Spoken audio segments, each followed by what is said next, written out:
Oh, hello, good morning to all of you who join us today from Brazil. Good afternoon to all of you in the UK.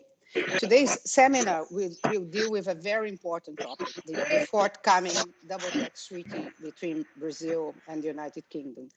For decades, we've been in disbelief that two countries that are so important in the world scene did not have such a treaty, despite the private sector in both countries claiming for one for decades. So exactly 1 week ago, during there's microphone problems there. So I'll start again.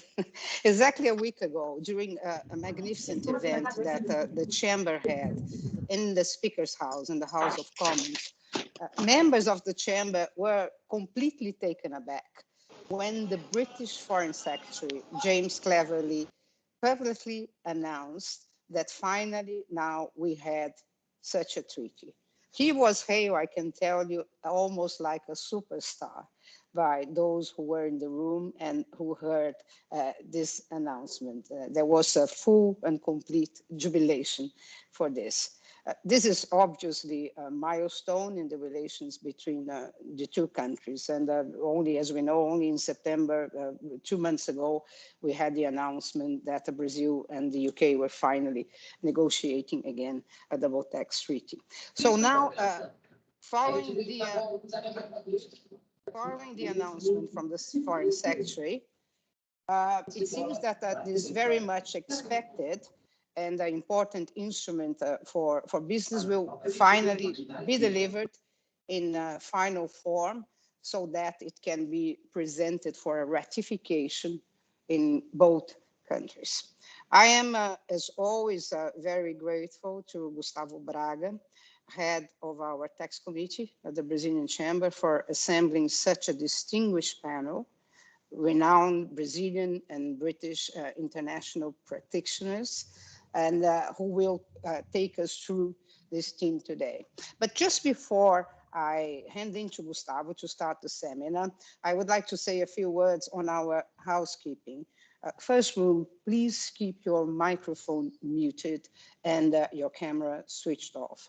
There will be a question and answer session at the end of our webinar today. So please feel free to type in your questions so that the speakers can answer them at the end. Please also note that this webinar is being recorded. So again, as I mentioned in the beginning, and especially if you don't want to appear, please turn off your camera and your mic. So having said that, thank you very much again. Over to you, Gustavo. Thank you, Vera. Thank you, all the panelists joining us today, and anyone else who cared joining. Indeed, this is a very important subject matter that we are proud to address today after these great news about not only the resuming of the negotiations between UK and Brazil towards the celebration of the double tax treaty, but mainly due to the fact, as pointed out by Vera, that authorities, both from the UK and from Brazil, have already made public that the signature is either done or very close. Actually, the information that we have is that the alignment has been reached on the text of the treaty, and the signature, if not already executed, is about to. Rumor has it that perhaps this month news will be made public about the fact that the treaty is signed and is to be made public. Well, I think this is very thrilling news. Of course, the existence of the treaty is not an obstacle for cross-border business, for cross-border trade, cross-border investment between Brazil and UK. However, the treaty does bring certainty. So in times that we live nowadays of governance, of the importance of transparent and clean and clear relations between taxpayers and the tax administration, it's crucial that we have such a covenant in place. In a very interesting coincidence, today the OECD is celebrating the Tax Certainty Day. A huge event took place this morning, precisely to address the importance of tax certainty, not only between the relationship between the tax administration and the tax payers, but also for fostering business, fostering economic activity, and fostering social development as a whole. And so today we're very privileged and honored to have with us. I'll make a brief introduction of our panelists so they can speak straight on afterwards. We have with us Professor Sergio Rocha. He's an expert witness on international tax law. He's professor of tax law and public finance at the Rio de Janeiro State University. He will bring to us the Brazilian perspective. He'll share his views as the scholar and tax practitioner that he is from the Brazilian side of this potentially signed treaty. We also have sharing with us the British perspective, Professor Jivaan Bennett. Jivaan is a tax and corporate disputes lawyer in the London office of Linklaters, a leading international firm, as we all know. He's also a member of Linklaters LATAM group. Visiting lecturer in EU tax law and international tax law and policy at King's College London, and also at the University of West Indies in Barbados. And having been awarded in 2021 the Rising Star Award at the UK Diversity Legal Awards. Congratulations on that, Jivaan. Besides the views from scholars, academics, and practitioners from let's say the more legal side, we also have, we're privileged to have with us Fausto Pereira, who is the head of tax in Brazil of Anglo American and deeply involved in these discussions about the tax treaty, about the cooperative compliance program that the Brazilian revenue is putting forward, engaging Anglo American as a benchmark in this cooperative compliance initiative. We shall address this in detail in a future event. So Fausto will share with us the views, the perspective from the cross-border business on the challenges and potential benefits that such a treaty can entail. And last but not least, we'll have with us Kim Allen. He is head of international taxes with BTG Pactual. Having worked in huge M&A transactions from the tax side with Shell beforehand. And Kim will kindly share his views on the cross-border investment perspective concerning Brazil-UK double tax treaty. So with that said, we'll still, I point out that we will still have a Q&A session, so stay with us. And also, please stay with us to the end because we'll also have Rory Clarke. Rory is the ADIT manager at the Chartered Institute of Taxation, and he has some important information to share with us about the study and the certification on international tax practice that the CIOT is so renowned for. Without further ado, please, Professor Sergio Andrea, could you please share with us your views? Hi, Gustavo. First of all, thank you very much for the Chamber's kind invitation to be with you this morning here in Brazil, this afternoon in the UK, to talk about the treaty. It's great meeting you again, my friend. So we've known each other for a long time, the same with Fausto. It's a great pleasure to meet you here virtually, Fausto. So Jivaan, I have worked with before, so great to meet you again. Kim, we had a meeting last week. So it's a day to meet old friends and make new friends. And it's a pleasure to talk about Brazil's approach to tax treaties, and particularly this treaty with the UK. Let me just set my clock here, otherwise it will be just me the whole time. So first of all, I think it's important to confirm the information we get here from Brazil's tax office is that the treaty will be signed by the end of this month. So the date I heard is November 29th. So it's I think at this point, of course, we are in a transition of governments in Brazil, but there's no indication that this should have any impact on the signing of the treaty. So and that's indeed very good news. I'll speak a little bit about Brazil's treaty policy and how this treaty with the UK might impact Brazil's treaty policy and what we can expect from it.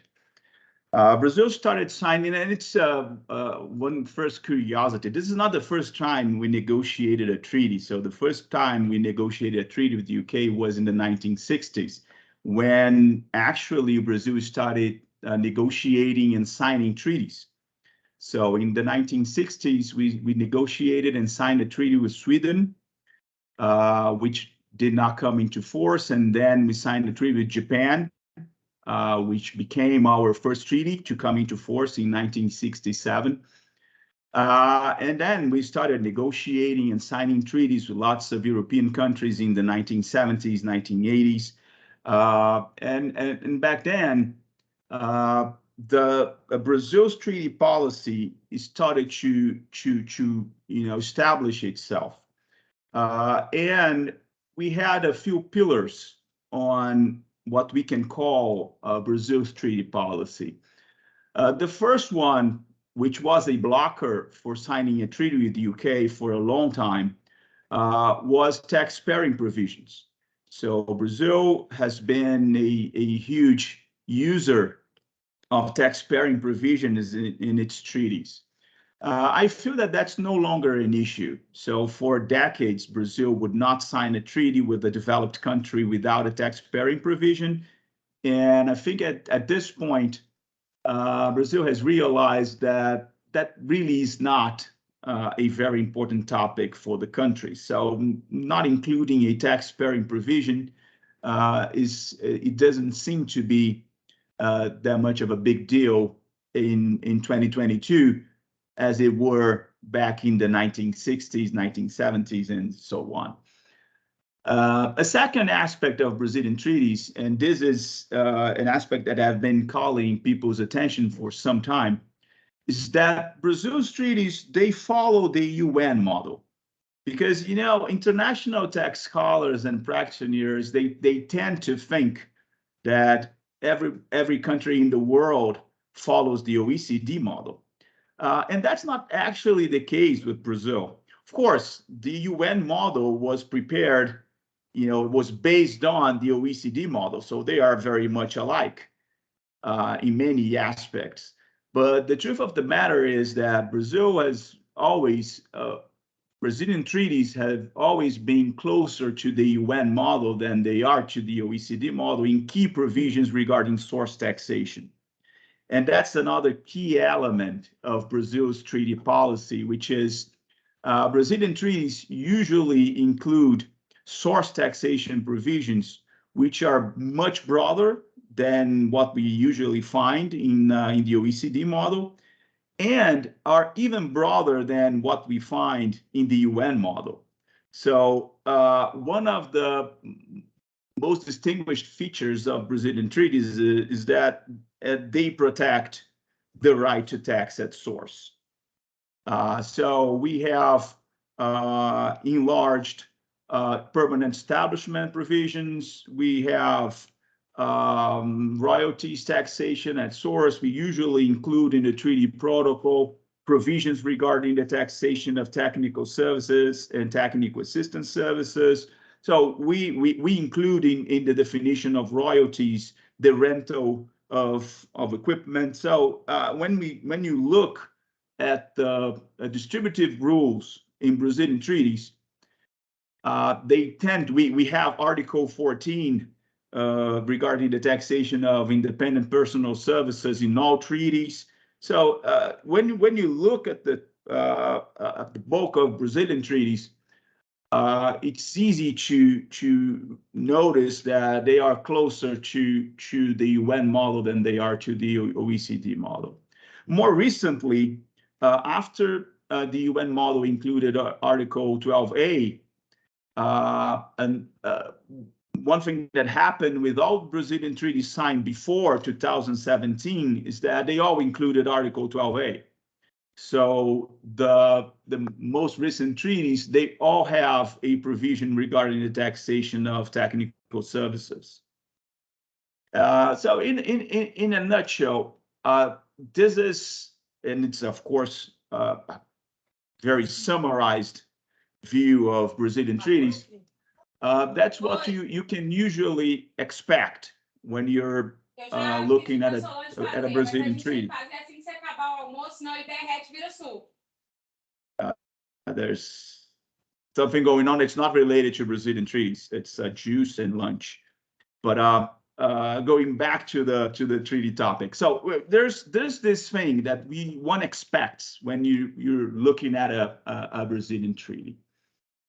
For some time now, we know that we've been negotiating a treaty with the UK. And since 2018, Brazilian authorities and UK authorities became very, very close. The UK was financially sponsoring all the process. So not only politically sponsoring, but also financially sponsoring all the efforts for Brazil to become an OECD member. So the UK financed the transfer pricing reform project. So back in 2018, March 2018, I was there, and at the launch of the project, the UK ambassador or a representative of the UK ambassador was, at the table. And ever since, I've been involved throughout this project, and there's always been a representative of the UK Treasury participating in the project and discussing reform of transfer pricing in Brazil. So the countries became pretty close. I think that we've always been close, but the transfer pricing reform and the OECD accession project, put the countries even closer. So, and it was natural that we would evolve to a treaty. So what is the question mark now that we know that there is a treaty? And I know that the UK wanted a treaty that was different from all the others. So the huge question is whether or not the UK got it. So, and this is what we will unveil by the end of this month, because unlike the other treaties, apparently the UK wanted a treaty with a standard Article 7 approach, different from all the others that we have. Not different from all the others, because we do have 5 treaties with a standard Article 7 approach, which were under renegotiation to, become closer to our, actual treaty policy.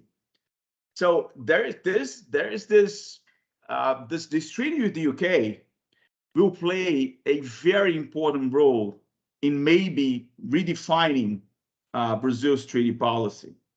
Because if the UK got what it wanted, which was a different kind of treaty than what Brazil usually signs,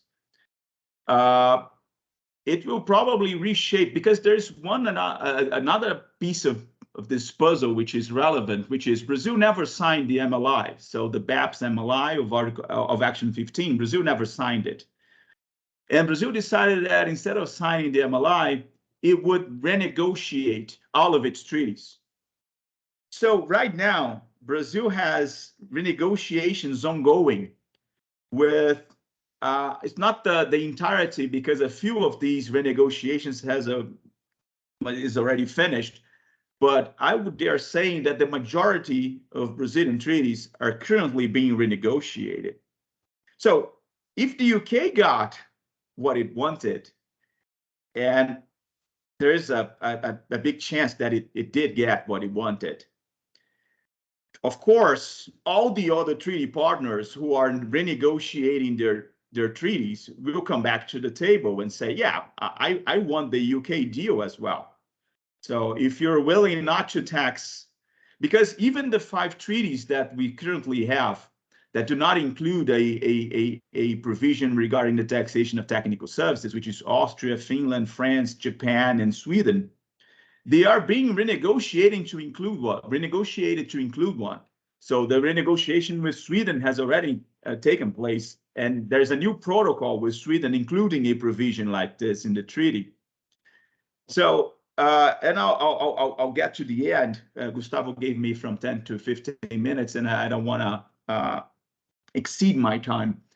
But so right now, what we can say is, yeah, there's going to be a treaty, most likely, unless, there's some, last minute Hail Mary because of the transition and something changes, which there's no indication that will happen, but we'll probably have a treaty by the end of the month. And this treaty, if it actually looks like what it seems it will look like, it will reshape Brazil's treaty policy.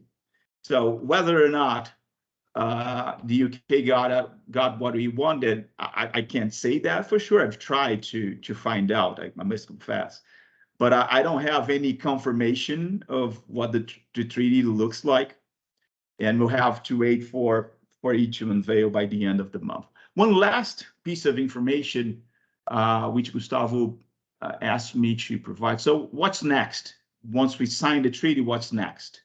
So the treaty will have to be approved in Congress.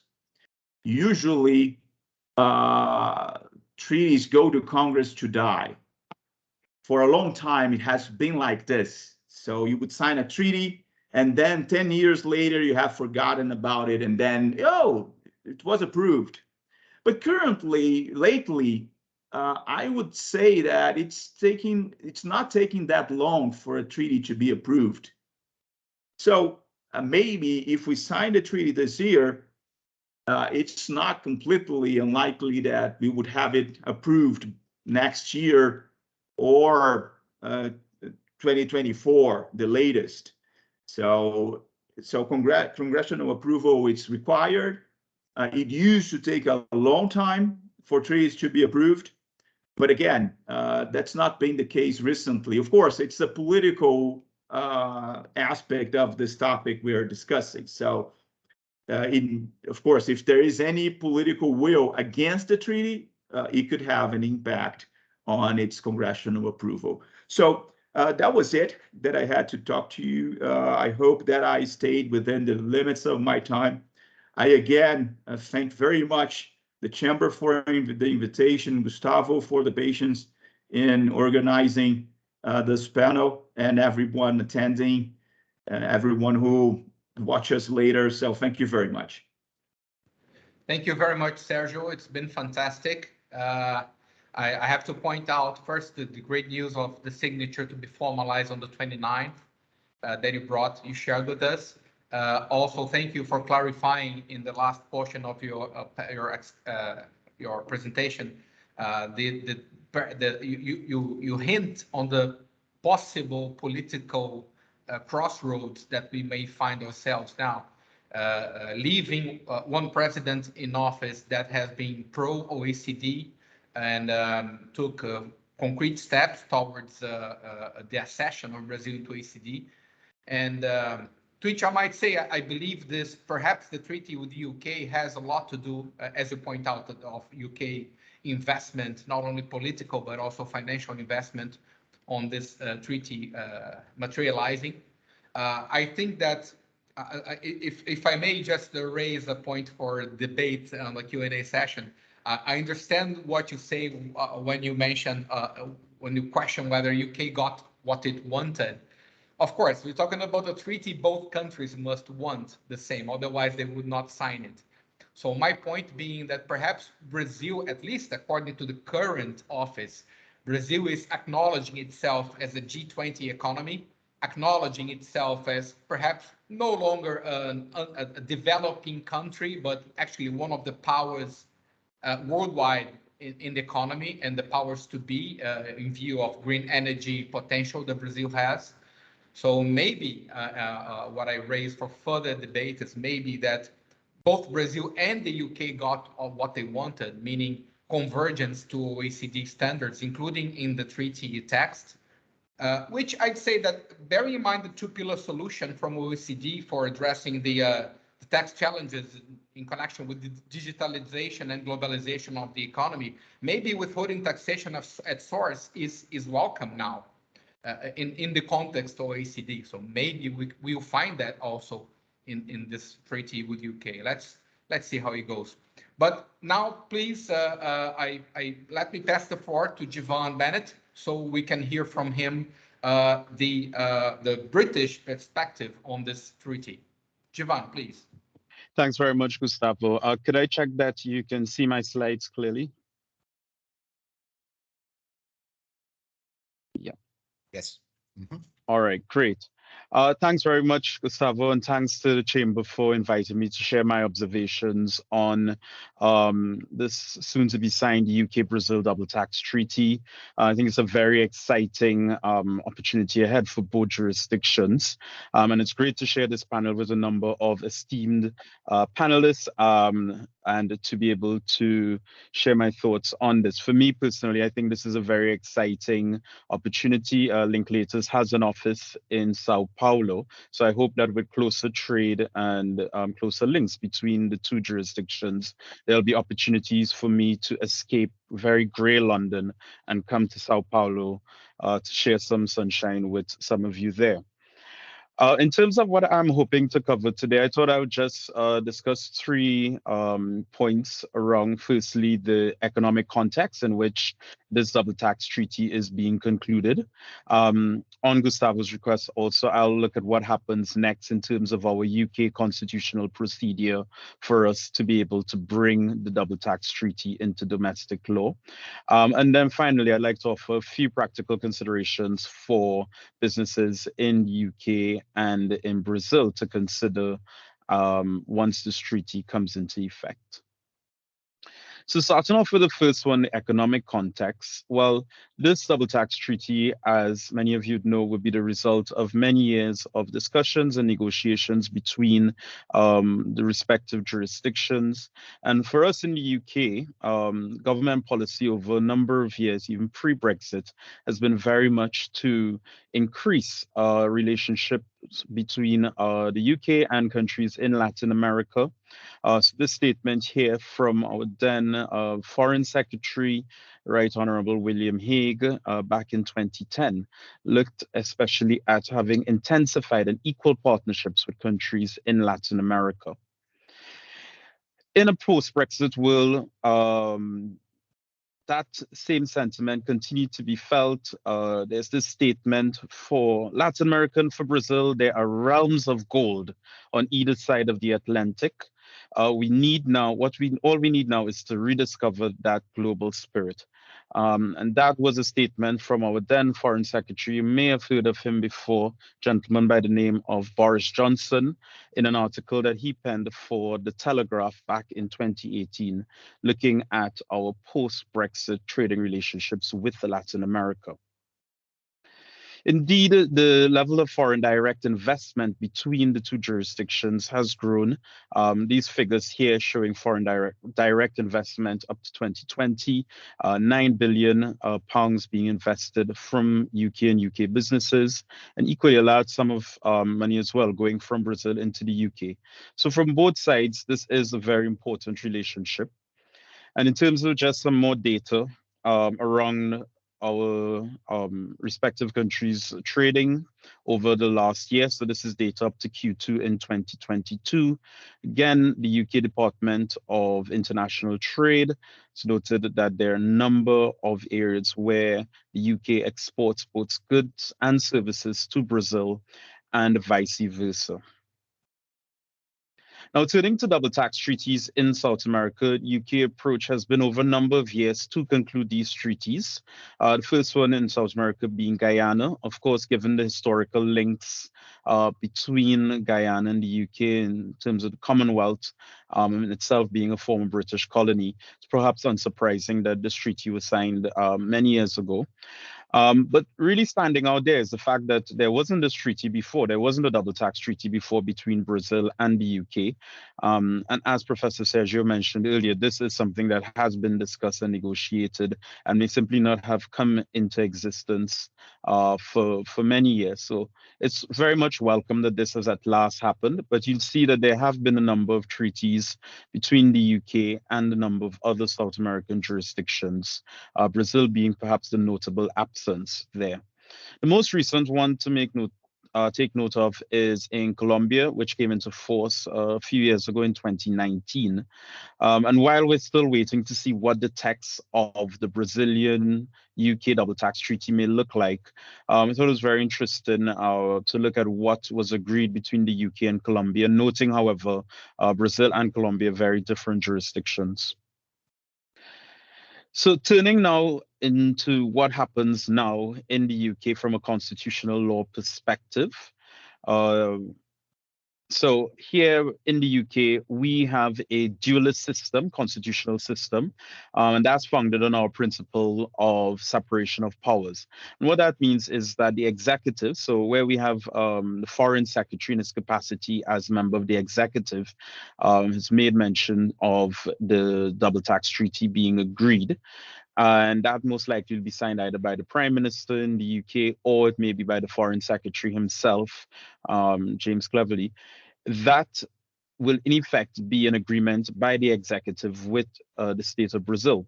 Now, for us to have that taking effect in our legislative framework here in the UK, there would need to be involvement by our legislature.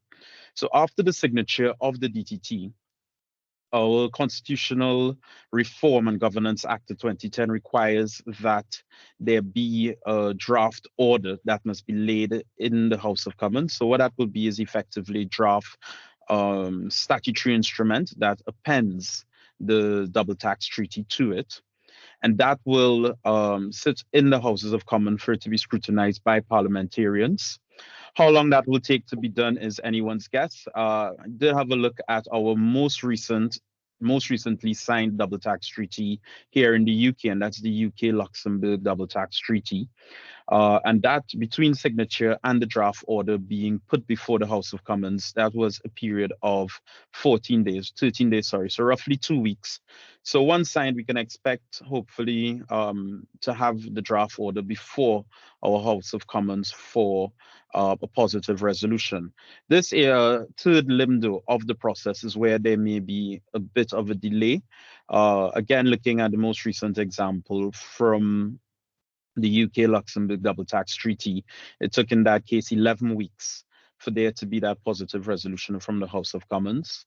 Noting, however, that this would have happened during the course of the summer break and also the recent disruptions that we've had on our political landscape here in the UK. So one can hope that this would actually be much quicker going into 2023, now that we hope will be a period of relative political stability. After that resolution of the House of Commons, then the Privy Council, so His Majesty in Council, which is effectively the Privy Council, which may or may not be chaired by His Majesty himself or by a member of the royal family. They will deliberate and they will give their approval for the order to become law and will then be signed. And this process, again, may take a few more weeks. So all in all, we shouldn't expect from the UK side, this, even if it is signed at the end of the month, that this will come into effect in the UK anytime before, I would think, Q2 of next year. The other key point to bear in mind in terms of bringing this into law for both jurisdictions is there need to be notifications. So even after the UK has completed its side of the process, Brazil will need to have done the same, and both sides would have to notify each other of that in order for the double tax treaty to take effect. So in effect, we're still waiting on whichever jurisdiction may take longer in order for the treaty to come into effect. So just to wrap up, I'd want to offer a few practical considerations for Brazilian and British businesses to consider with the double tax treaty coming into effect. We, of course, don't know the full text of the double tax treaty yet. So hopefully we will return at a later point to be able to discuss it once we've seen this. However, there are a few points that one can anticipate with the double tax treaty.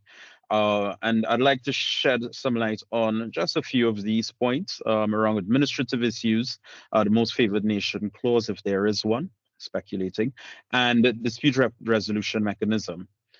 Turning to the first one around some of the administrative issues, prior to double tax treaty and its current situation now would be that unilateral tax relief would need to be sought in some situations between businesses that operate in a cross-border manner. With the double tax treaty coming into effect, there may potentially be situations where the tax burden would be reduced between the taxpayers.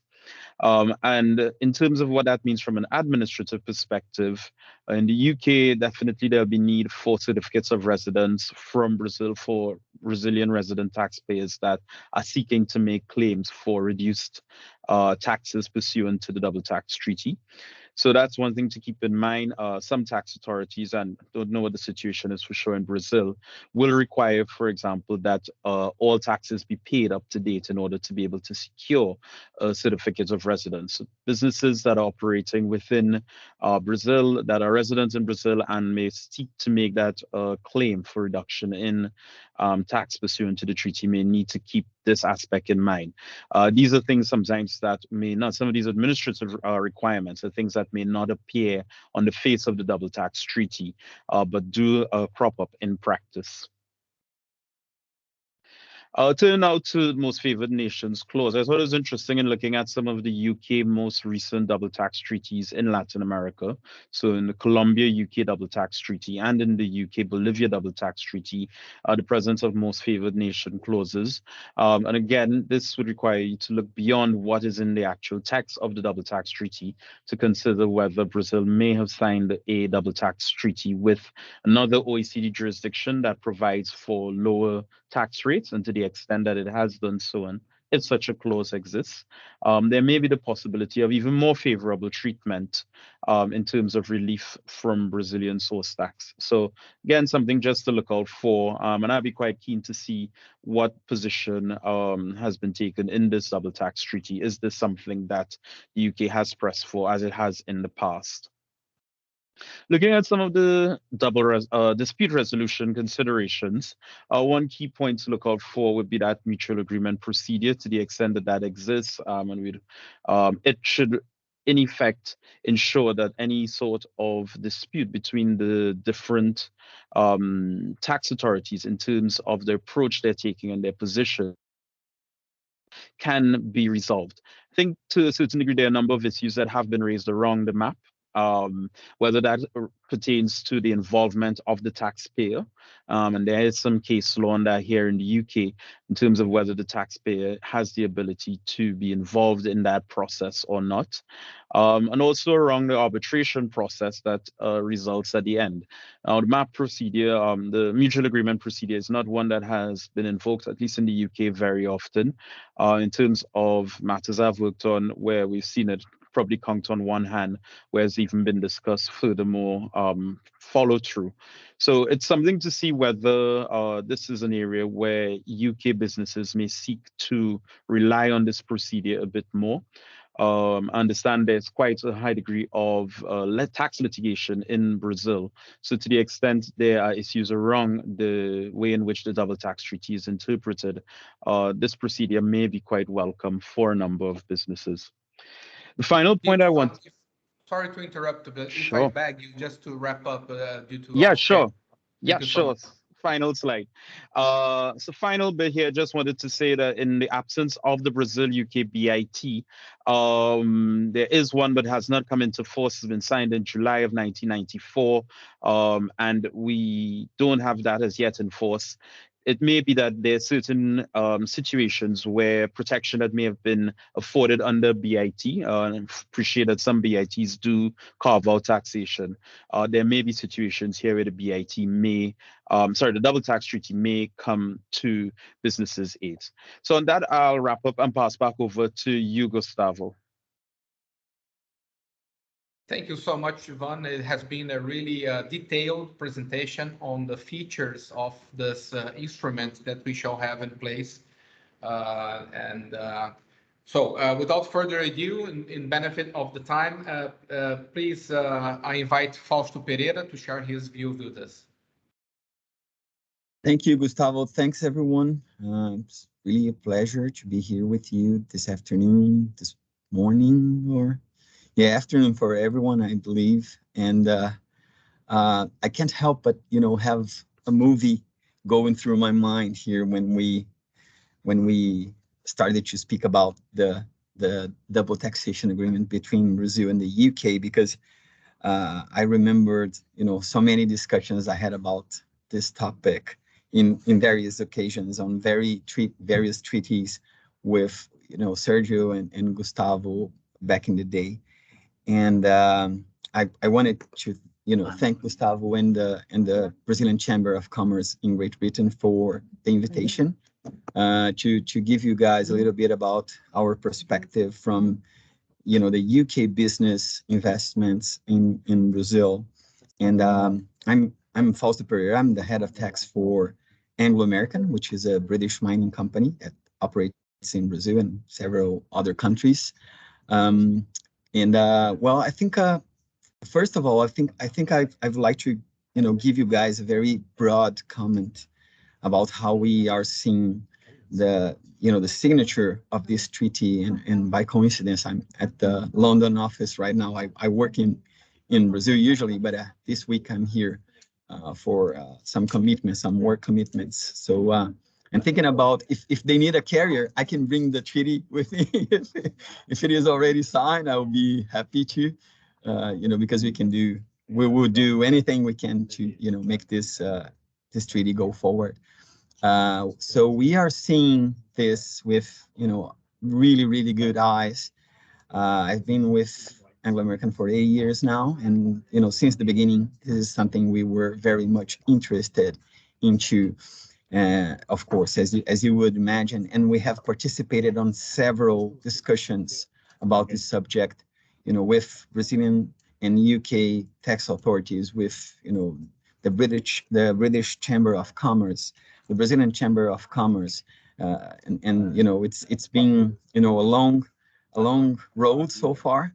And I have to agree with Gustavo and Sergio that I feel very positive. I feel very optimistic because, in general, as a Brazilian, a Brazilian citizen and as a Brazilian tax lawyer for a long time, I won't tell Gustavo and Sergio, don't worry. But it's really, we feel that we are in a very special moment for Brazil. So everything we're seeing over the past few years is showing that really Brazil, it's coming to a position, to a next level as an international player, in the world. And this is a very good indication we are on the right track, right? So first of all, I just wanted to say that we are very optimistic. We are very happy to see Brazil, finally, taking steps to becoming,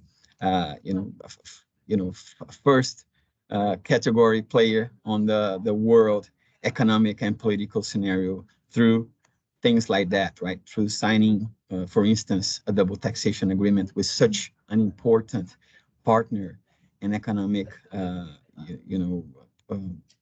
partner and player in the world scenario like the United Kingdom, right? So so this is very positive. We are, of course, very supportive of this effort. We have been for over many years, and so hopefully we'll see that everything works out just fine, so we can have the treaties signed very soon. So from a very practical perspective, I would like to highlight 3 points then that are of special interest for us on the signature of this treaty. As a UK investor in Brazil, especially, right? So I think, first of all, it's really important for us to understand what the treaty will say, and hopefully, just like Sergio Andres said, hopefully we get like the latest and more modern version of the treaties, and maybe even an innovative version with new clauses addressing some of the issues we're talking about here. But especially on transfer pricing, for instance, we are very much interested to understand how the treaty will deal with this particular aspect, because as a multinational company that has operations in several countries, as I said, many of these countries have intercompany transactions with Brazil, of course, as you would imagine. So having a single model, right? So for any multinational company has this challenge with Brazil, right? Because Brazil has such a peculiar transfer pricing model. It's always difficult to adapt when you have basically everyone else using the OECD model. So having Brazil migrating to something closer to the OECD model would be something very well seen by us and by any multinationals in Brazil, of course. Having the opportunity to have MAP, agreements like Jivaan mentioned would be fantastic, right? Because this would bring, I think, especially, one of the greatest benefits you see on a treaty like this, which is stability, right? You would have clarity on what are the rules, and how different tax authorities would see the same transaction, right? Because in the end, that's what you want. No large multinational in these days, it's not a friend, a partner of the tax authorities, right? And as Gustavo mentioned, for instance, we have a cooperative compliance program in Brazil. We are part of it. And I think that's the trend, right? This is the trend we're going to see. It's, tax authorities, taxpayers, and governments partnering towards the future, towards a better future for everyone.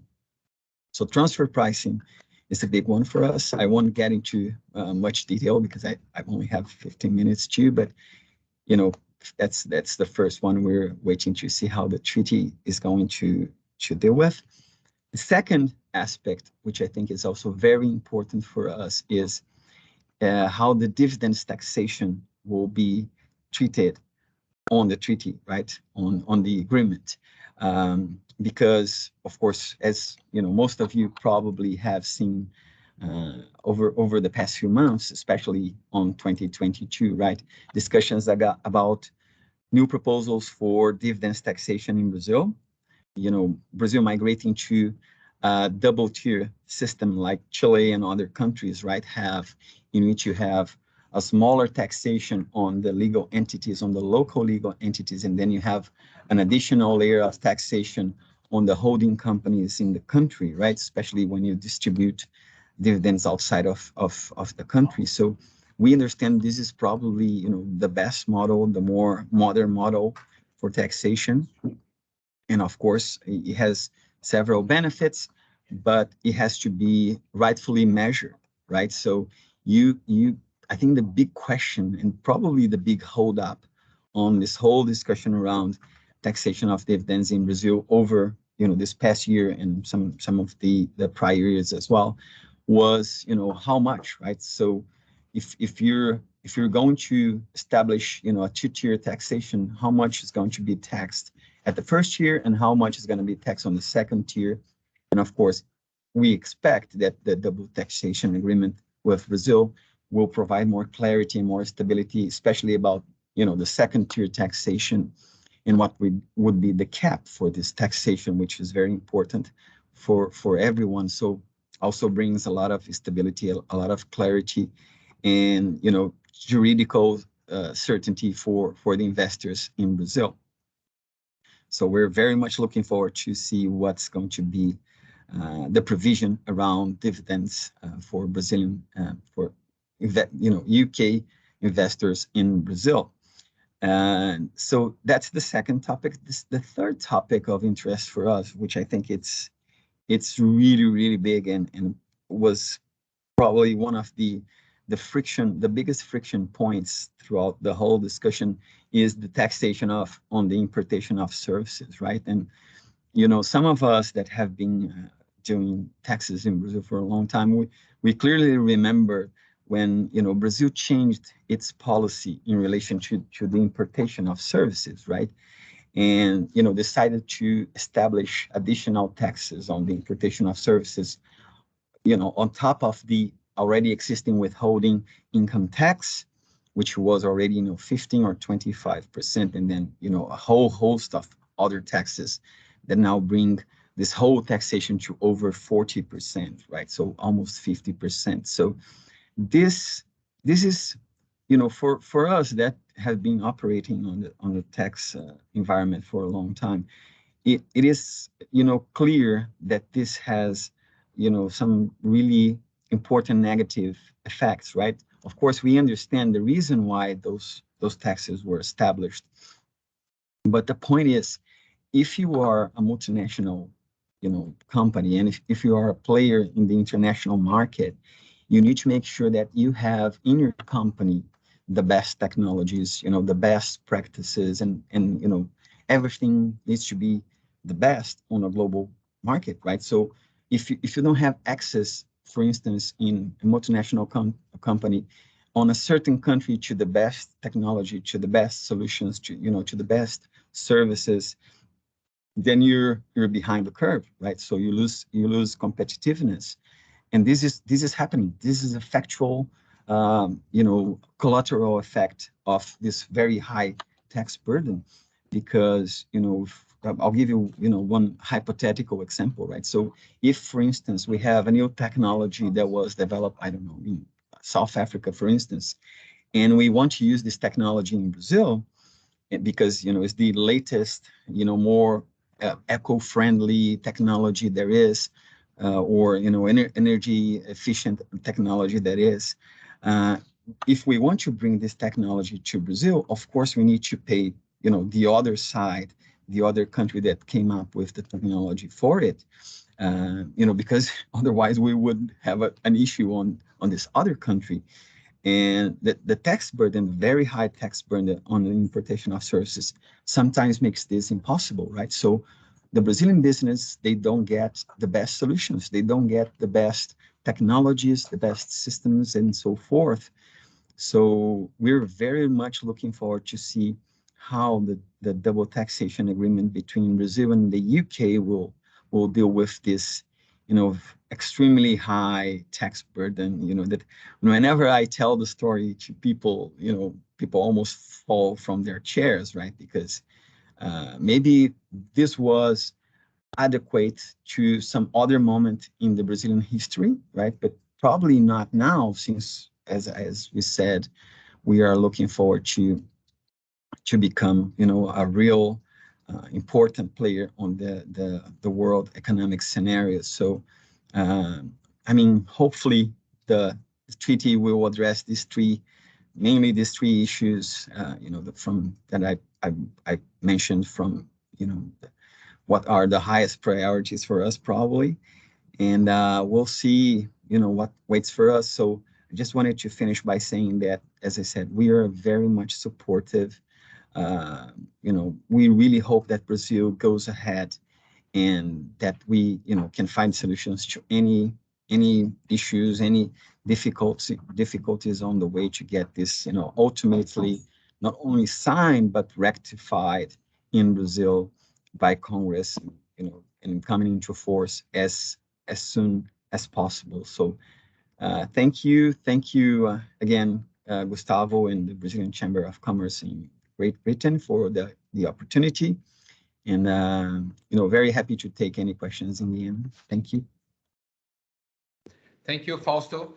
Yes, please bring the treaty with you. Bring the text when you come back to Brazil, signed and executed, please.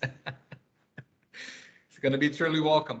And yeah, thank you for being so precise on raising maybe the three most important points, right? The transfer pricing issues, the dividends taxation in view of the potential, the bills in Congress that reinstitute taxation of dividends in Brazil, and also taxation on importation of services. And yes, I dare say I'm not so optimistic about that, because CD is there anyway. It was the way that was found to circumvent treaty provisions in practice for tax collection purposes in Brazil.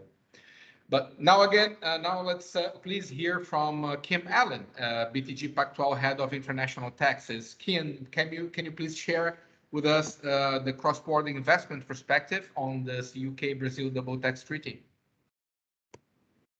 Gustavo, thank you very much. And again, like my other panelists, delighted to be a member of the panel for this session.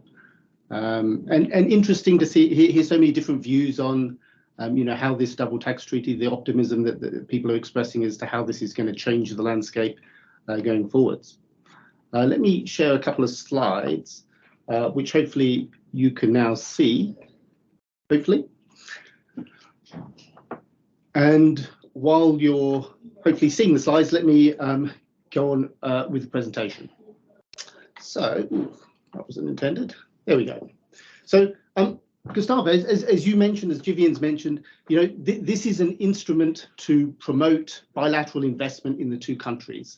And the various parts of the double tax treaty which facilitate that bilateral investment are, on the one hand, what Fausto's been talking about, the allocation of taxing rights between the source country and the recipient country.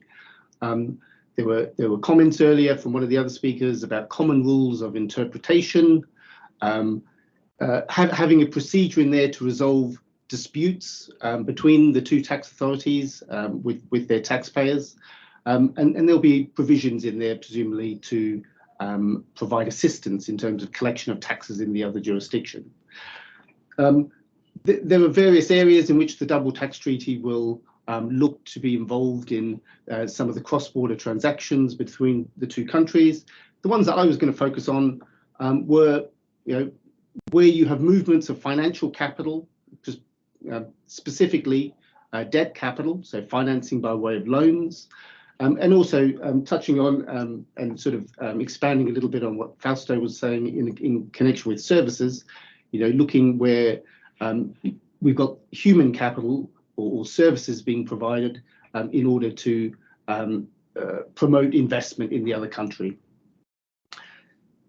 So if we turn then first to the financing, so loans, hopefully one of the anticipated objectives of the treaty will be to encourage financing in one jurisdiction to be made available to people in the other jurisdiction by way of loans in order to develop local capabilities. But as Fausto mentioned, in this era of transfer pricing, loans require interest to be paid. So some of the issues that have arisen in the context of double tax treaties is that as the interest comes out of one country and into the other country, does the interest need to be computed on an arm's length basis? Well, under the OECD transfer pricing guidelines, probably yes. Will the parties qualify for treaty benefits? So even if there is a treaty in place, does it apply to the particular transaction that people have got in place? What sort of taxes are excluded and what sort of taxes are included? So Gustavo, you've mentioned a way around the treaty by having a CIDE liability, which isn't treated as a corporate income tax and therefore isn't excluded by the treaty. Questions around whether interest will be taxed at source or on receipt, and And if it is taxed both at source and on receipt, whether one tax will be creditable against the other. And then finally, to the extent that there are disputes under how the treaty should be interpreted, how do these get resolved so that we can have a situation where we don't have double taxation of the same income? Just turning very briefly to the two questions highlighted in red there. So the first question, who qualifies for treaty benefits? And this is something we see in quite a few treaties, and we'll have to see the terms of the treaty when it comes out, but will it include some kind of limitation of benefits type anti-avoidance provision, or will it involve some sort of principal purpose type test, or indeed some sort of anti-avoidance around beneficial ownership? Depending upon the terms of the anti-avoidance provision being used, you may find that certain parties will qualify for treaty benefits, whilst others possibly will not. And in particular, if you look at the limitation of benefits type clauses, they tend to be a lot more restrictive than, say, a principal purpose test type provision. The other question I posed there, which taxes are excluded, which ones are included. In particular, the treaty will almost certainly say that corporate income taxes are included, but then the question becomes, what is a corporate income tax for these purposes? And there have been some difficult questions recently about, whether the UK diverted profits tax is a corporate income tax, and likewise on the Brazilian side, whether some of the state and the federal contributions should equally be treated as taxes, corporate income taxes for these purposes. So even when the treaty is in place, there's still likely to be some degree of continuing discussion, as it were, uncertainty as to how particular circumstances are to be treated.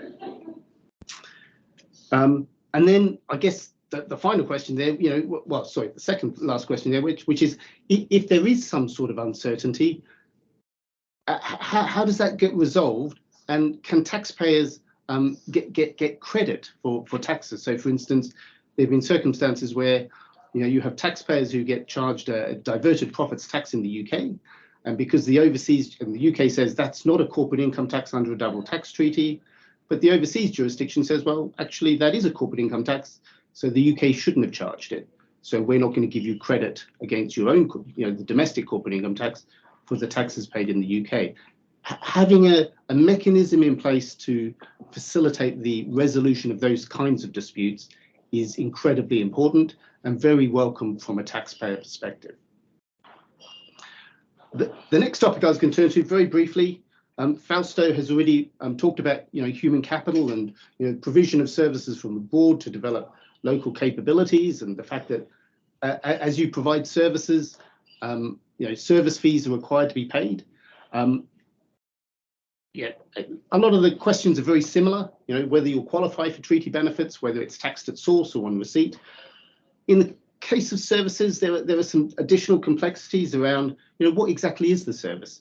Is it some kind of technical service that is to be treated as a business profit? Is it some other kind of service? To the extent that it's got some sort of embedded intangible, should it be treated as a royalty? So even when the treaty is concluded and in force, there will still be question marks as to how it's to be interpreted between the two countries, which is likely to give rise to questions into the future. I think Sergio picked up on the point that a lot of the treaties, I believe, that Brazil have signed have protocols in them indicating that where there is some sort of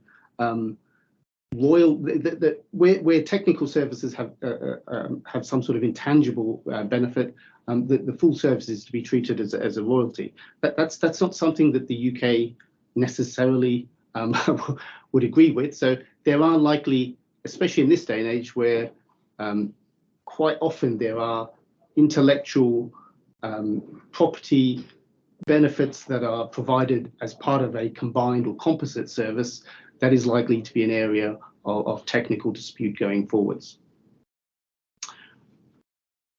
I'm conscious of time, so let me turn then to the last thing that I was going to touch on, and that is that it's very interesting that, you know, Brazil is developing a wider network of double tax treaties, which is fabulous news for businesses who are investing in Brazil or have like ourselves, a Brazilian headquarters, and they're looking to invest outside of Brazil. I've shown there on the slide the different treaties, and I've picked out in blue the treaties that are with more traditional, if you like, holding company jurisdictions. And I guess the point of this slide is to illustrate that when we conclude a double tax treaty with Brazil, we may not necessarily be looking to have UK financing and UK human capital invested in Brazil. We may be looking to use the UK as a conduit to enable other countries in order to invest in Brazil. So when you look at those treaties, Netherlands, Luxembourg, Switzerland, Singapore, those are traditional holding company jurisdictions, and they enable you know, investors in third countries to invest through them and into a country like Brazil. The problem with those jurisdictions, I guess, in the modern world is that they're relatively small countries. So to the extent that there are limitations or benefit type clauses, it may be difficult to get the treaty to work, especially as people are looking at conduit type anti-avoidance rules. So it may well be that the UK is well positioned in those circumstances to facilitate trade both into Brazil and out of Brazil. And I just wanted very quickly to touch on two circumstances. So Brazilian outbound investment to the US. There is no treaty with the US. It's difficult to find a jurisdiction because of the US use of limitation of benefits clauses. So it may well be in those circumstances that the UK forms a natural holding company jurisdiction, which enables people to satisfy both the US limitation of benefits provision and also then flow capital back into Brazil. So the UK could be a holding company jurisdiction for those kinds of financing type arrangements. And then finally, the other type of circumstance I wanted to touch on were where you had low tax capital, which was inbound into Brazil. So whether it's a low tax jurisdiction like Ireland, or possibly even a tax haven like Cayman Islands or Bermuda. The problem in those circumstances is that the Brazilian source taxes are probably not creditable in the low tax jurisdiction on the basis they don't pay tax. So the query then becomes, can the UK become a good conduit country in order to facilitate that kind of investment into Brazil? And again, it may well be the case, depending upon the terms of the treaty, that, you know, we might be able to eliminate the Brazilian source taxes and in turn have capital flow through the United Kingdom with very little UK tax, whether corporate income taxes or source taxes on paying dividends, for instance, back out to the low tax company that provided the capital in the first place.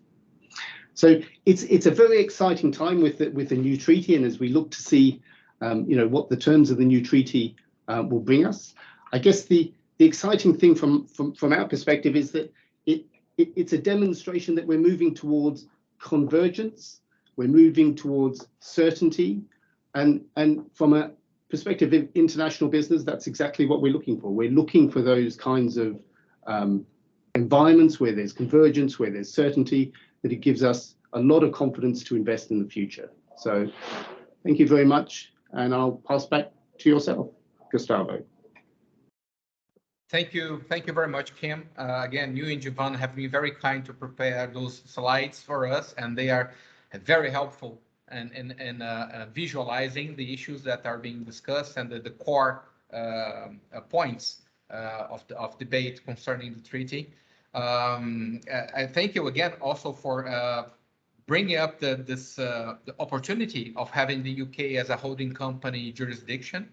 And I might add that the other typical holding company jurisdictions you did point out in blue in your slide, like Singapore, Switzerland, Netherlands, they are listed according to Brazilian domestic law as privileged tax regimes. So they have privileged tax regimes in those jurisdictions subject to specific rules and scrutiny by the Brazilian revenue, and the UK is not there, at least not yet. So indeed, this may prove a fantastic vantage point for the international structuring of investment using the UK as a holding company jurisdiction. Very, very interesting opportunities there. Well, with that, with the presentations that we have, we now shall move to our Q&A session. We do have one question at least written here in the chat board. Actually, more already. Fantastic. I'd like to start with one that has been sent to me by Fernanda Ellis. Fernanda is a colleague, a member of the tax committee that we're a part of, and so she asks this, and I think maybe Jivaan and Sergio would be the right persons to reply. Question is, what could be the main advantages for individuals residing and having interests in either or both countries if the DTA is signed? And how could it compare to the unilateral relief currently in place? Can you share your views on that? Sergio, I don't know if you want to go first on that. Yeah, go ahead. Yeah, so I can start. Yeah, from a Brazilian perspective, Brazil has a very extensive unilateral relief system for providing foreign tax credits. So in principle, it doesn't seem it changes much what we have in place today, because the rule for individuals is that in order to be able to use foreign tax credits, you need either a tax convention or reciprocity. And we have reciprocity with the UK, which is formally recognized by the tax authorities in the Declaratory Act, which is decades long. So I think that from that perspective, for individuals and looking to offsetting foreign tax credits, it doesn't change anything. So from a Brazilian perspective, it will be the same. I'd echo a lot of what was said there. I think in terms of the scope that we have for our unilateral credit system is quite favorable as well. The one point I suppose that is slightly different is more of a practical issue around the reliefs that may be sought under the unilateral credit regime here in the UK. This notoriously can be a long process to go through the calculations, which could be quite costly. Whereas if you have a situation with a double tax treaty where one jurisdiction has the allocated taxing right over the other, from an administrative perspective for individuals, it may be more favorable than if we were looking at a unilateral credit regime. So I think that probably would be, in terms of not strictly legal, but in terms of administrative points, as opposed to a financial point, is one that I think is worth flagging here in the UK. Just one comment, guys, and I'm sorry to jump in, but maybe the dividends taxation might make a difference for individuals, right? Especially if you're an individual investing in Brazil, because there is a high taxation on dividends, and maybe that will make a difference, right? Depending on what's on the treaty. And thank you, Jivaan and Sergio, for your replies. So I'll follow up with another question that has been sent to us via the chat box from Jose Arias. So he asks, will the double tax treaty cover all industries doing business between the UK and Brazil, or will there be any specific industries excluded? I might reply to this one. Yes, it covers all business activities, irrespective of their nature. Next question that he brings is, Anatel has been recently provided certain tax protections, for instance, regarding the IoT and M2M telecommunication products. Will the treaty override/expand the previous tax benefits from Anatel, or would either expand them? So if any of you guys would like to reply this, I think we can make this question even broader. I mean, what happens when you have specific taxpayers which are already granted some benefits? How does that interplay with the treaty? Does any override applies or expansion applies? How do you think it goes? I'm happy to have a first stab at that. In terms of the benefits we're looking at here, I imagine that these are akin to investment protection benefits that you'd often see in bilateral investment treaties. So I'm assuming here, I don't know the specific facts of this question that was raised, but I'm assuming we're looking at sort of tax stability sort of provisions. And from a UK perspective, the tax treaty, a double tax treaty, provides certain protections and certain rights. It doesn't impose tax. The double tax treaty just serves to relieve tax in addition to its provisions around information exchange and mutual enforcement. So all of that to say is, without knowing, the specifics of this particular case, I would think that we're looking at two separate regimes. However, I defer to any of the other presenters on this particular point if there's more knowledge in relation to the particular facts here. Thank you, Jivaan. So- Anyone else? Yeah, but just a brief comment. So, Gustavo, I don't know who asked the question, but the treaty, it works blocking domestic tax provisions. So in principle, when you sign a treaty, you have your standard tax provisions, and you have this mask that you're gonna use to, look at the domestic tax provisions that are still applicable after you have the treaty in place.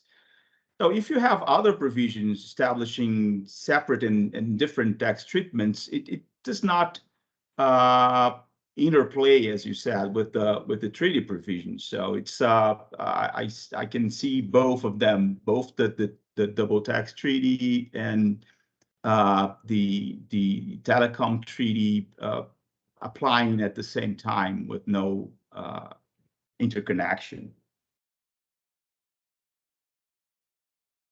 I would hazard a guess that is exactly right.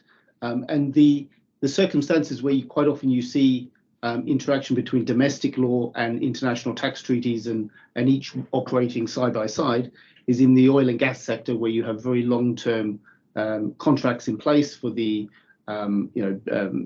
exploration and production of oil and gas.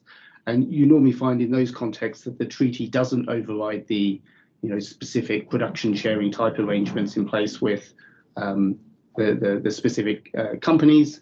But instead, all the double tax treaty is looking to do is looking at very specific flows of income across the border and trying to give some guidance as to how they should be taxed. And more importantly, which country has primacy in terms of taxing that income. Oh, thank you all. Excellent points. I think that's been thoroughly addressed. If I ask all the audience, if you can stick with us for a bit longer, I mean, we were still in time, but we'll still have a few more questions. People seem to be motivated once a few questions are asked to bring more to the table. And we'll still have the closing remarks from Rory, Clarke. Don't miss his presentation. I think it's going to be very, very worthy, especially for those studying and practitioners on international tax law. Jose, I just made additional questions, but I'm not monopolizing with his questions. Let me move forward to other members of the audience. So Luani Dantas asks, does this apply to taxes we have to pay to import services? In case of UK companies with office in Brazil, where the work is being paid in Brazil, but the services are being done outside of Brazil. Yes, Luani, that's precisely one of the cases in which the treaty will apply, and one of the situations encompassed by the treaty rules. Yes. Let me, the next question by Rogerio Della Bittencourt. Do you think the possible implementation of ATAD 3 may impact the application of the new treaty to holding companies established in the UK? I defer this one to our panelists. And he adds, under brackets, and indirectly, of course, if there are assets within the EU. Would anyone care to address that?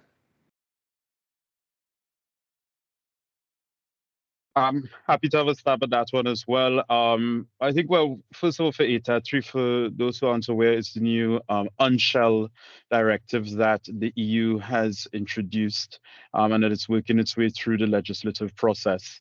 In terms of the potential impact, the UK, of course, is no longer a member of the EU.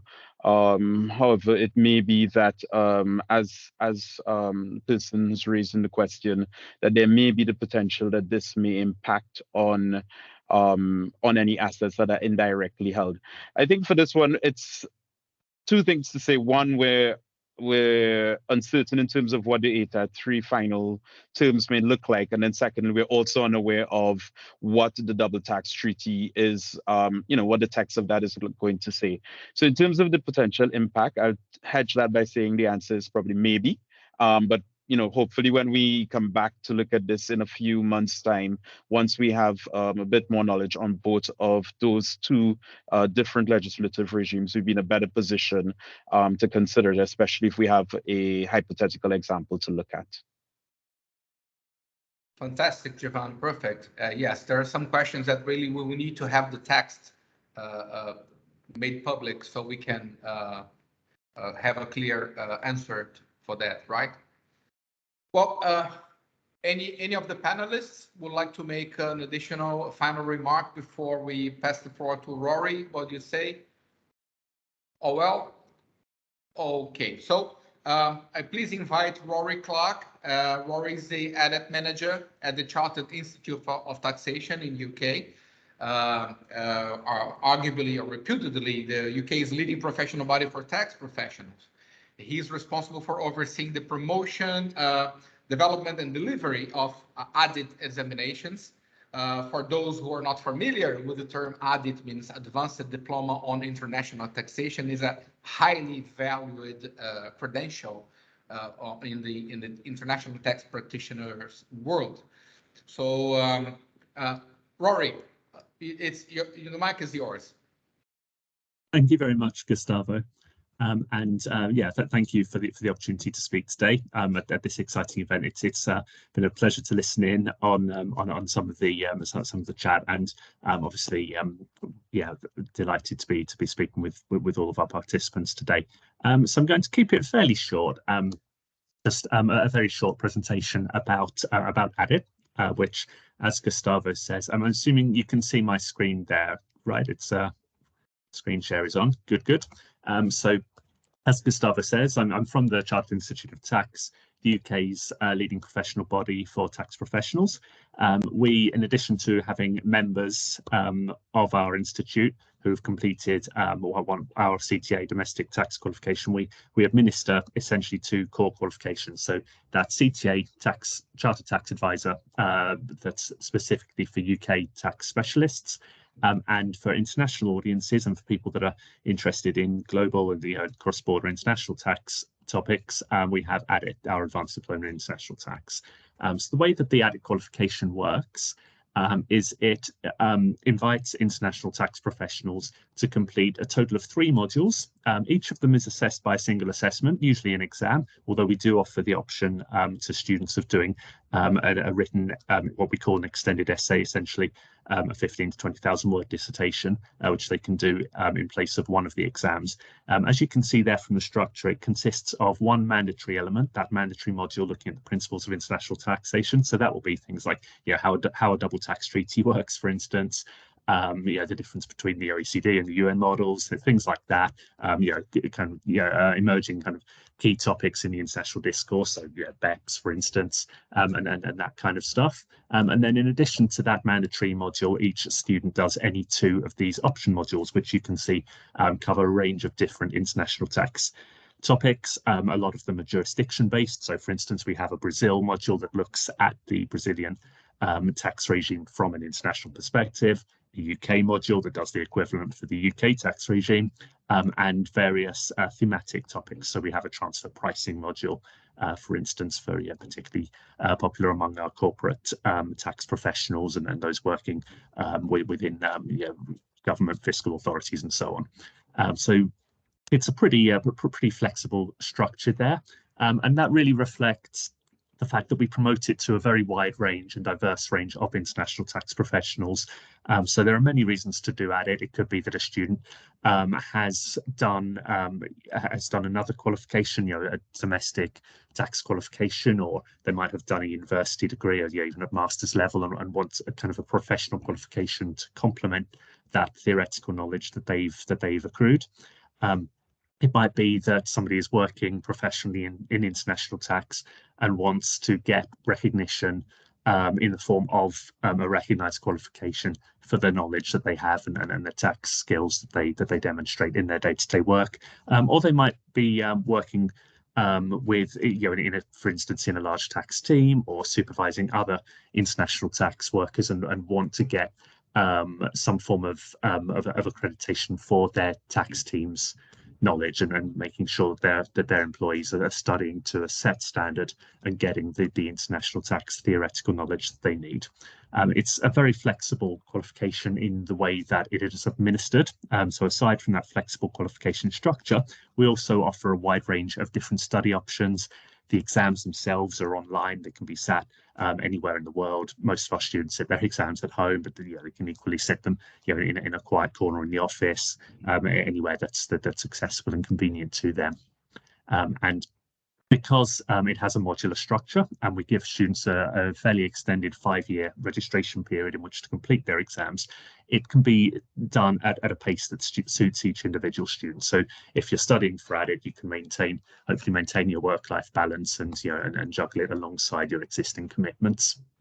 So as I say, there is a wide range of different ways to study for the exams. These are all provided independently of the CIOT by various academic institutions and professional training providers around the world.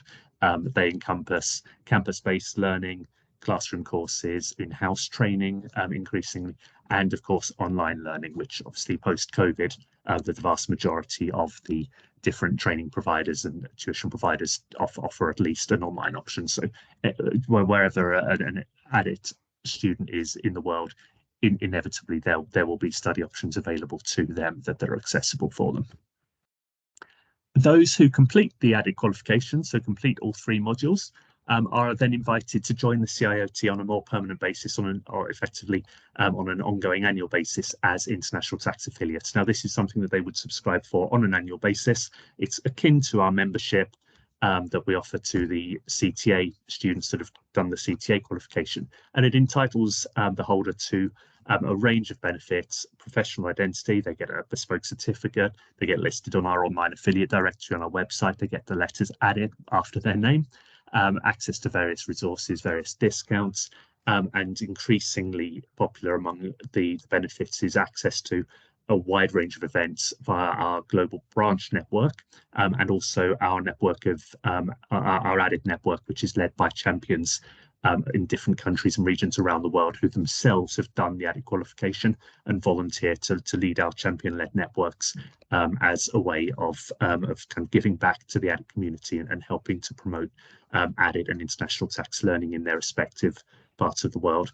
And lastly, but not least, a global code of conduct, which we offer to ADIT holders via the affiliate program, which allows them to demonstrate to employers, to clients, to the regulator, for instance, that they meet all of the highest global standards in terms of their ethics and their professional standards as tax advisors and tax professionals. A few little facts about the ADIT community around the world.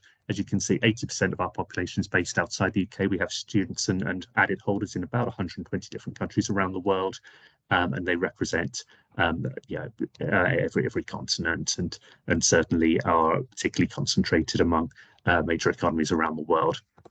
In terms of industry, it's a real mix of people working in in-house tax teams within major corporates and within industry and commerce, advisors working for Big Four and other professional services firms, other accountancy firms, tax lawyers, and those working for the government, and a few academics as well that are also chosen to do the qualification.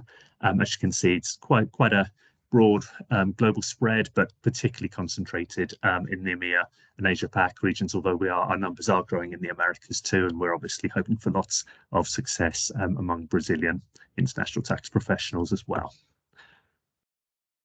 Wide range of different logos there, really kind of emphasizing that our ADIT community around the world work for a wide range of different types of employers, including as I say, including major corporates, including the big professional services firms, including government, fiscal authorities, and law firms as well. The standard of the academic of the academic side of the qualification of the exams in particular is supervised by our academic board, and you might well recognise some of these names, some of the biggest names in the academic practice of international tax. So Philip Baker, KC as he now is in the UK, for example, Professor Luis Schwery in Brazil, the University of Sao Paulo, are just two among those. There's a little bit of kind of housekeeping, my details there. So if anybody has any further questions after this event that you want to contact me about, or ask or find out more about the ADIT qualification, you can get in touch with me, and I'm sure Gustavo will be happy to share my contact details with anybody that's keen to learn more about ADIT. And obviously we have our web link there to our website. That's it in terms of the presentation. Excellent, Rory. Thank you very much. I did notice the slide where it's mentioned that in general, in average, ADIT practitioners are in average 36 years old. I think I'll take on ADIT, so I can then fall into that younger demographic. Because it's almost the same number of years that I have been practicing tax law. Thank you very much, and thank you, Kim, Jivaan, Fausto, and Sergio for the outstanding content and knowledge that you share with us today. I think it has been a great session about a great topic. Everyone else, please stay tuned. Once the double tax treaty is published, once the text is available, the tax committee of the Brazilian Chamber of Commerce in London will stage another event, will stage another webinar or seminar. Great. Addressing specifics of the treaty that has been signed. Of course, even before it's duly incorporated into domestic law, but then addressing specific points. Vera, would you like to say the closing remarks for today? No, just thank everybody very much for this. This was very, very interesting. We had a very large audience, which of course is testimony to not only the importance of the work, but also to the quality of the speakers, because lots of people stayed up to the end. Normally, our webinars are 1 hour long. This one is 1.5 hours long, and lots of people stayed. So thank you all very much indeed.